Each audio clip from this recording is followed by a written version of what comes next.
what does it look like when someone's resilience runs out? With like people you know who are relying on resilience, who are like persevering, I've just got to keep going, I've got to just keep bouncing back.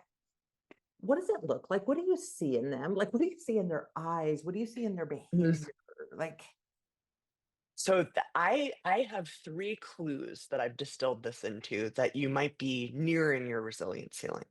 So the first I call, in reference to our colleague and friend Marshall Goldsmith, uh, lost mojo.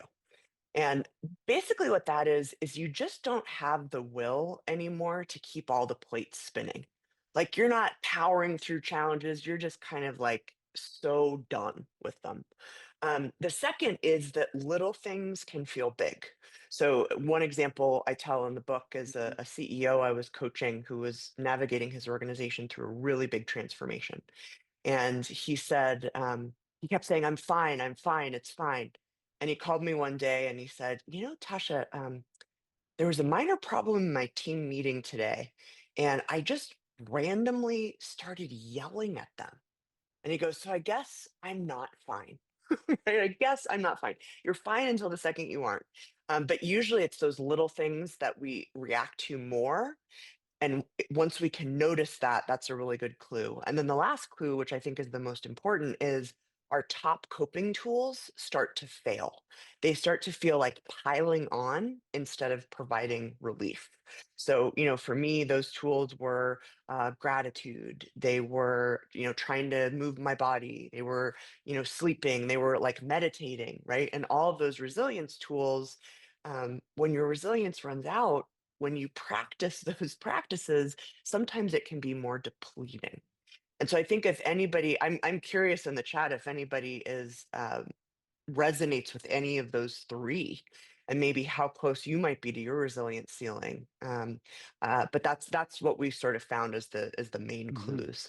yeah. And maybe let's ask in chat, what does it look like for you when your resilience runs out?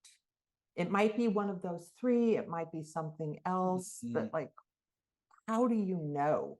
Like you're kind of at the end of your resilience. Mhm. Tasha, I was talking to someone 2 days ago. He's the CEO of a company in Texas, and he's commuting between California and Texas. He said, he's like, yeah, I just don't have gas in my tank for this anymore. Mhm. And like I could see like what you just described, I saw it in his eyes. Like I just can't keep doing Mhm. this. Yeah, there's And a and there's oh, go ahead, Sean. Sorry. no, go ahead. Well, I was going to say, there's sort of this feeling. I've tried to give it a name of grit gaslighting, where we say, "Gosh, I'm a strong person. I'm a CEO, for goodness sake, right? And I've gotten through everything before. Why now? Like, what's wrong with me? Other people have real problems. I'm not even having the worst problems of anyone I know." But grit gaslighting is kind of an outgrowth of this resilience at all cost mindset, Mhm. where either we, sort of punish ourselves for being at that point and we say, what's wrong with me?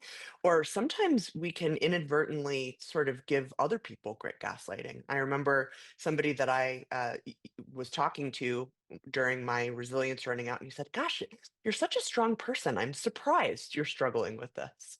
Right. And so Mhm. I think that's an important term for us to keep in our minds about this. So, Tasha, you're saying like we often think others gaslight us. Are you saying like we end up gaslighting ourselves? Like I should be able to handle this. Mm. Okay.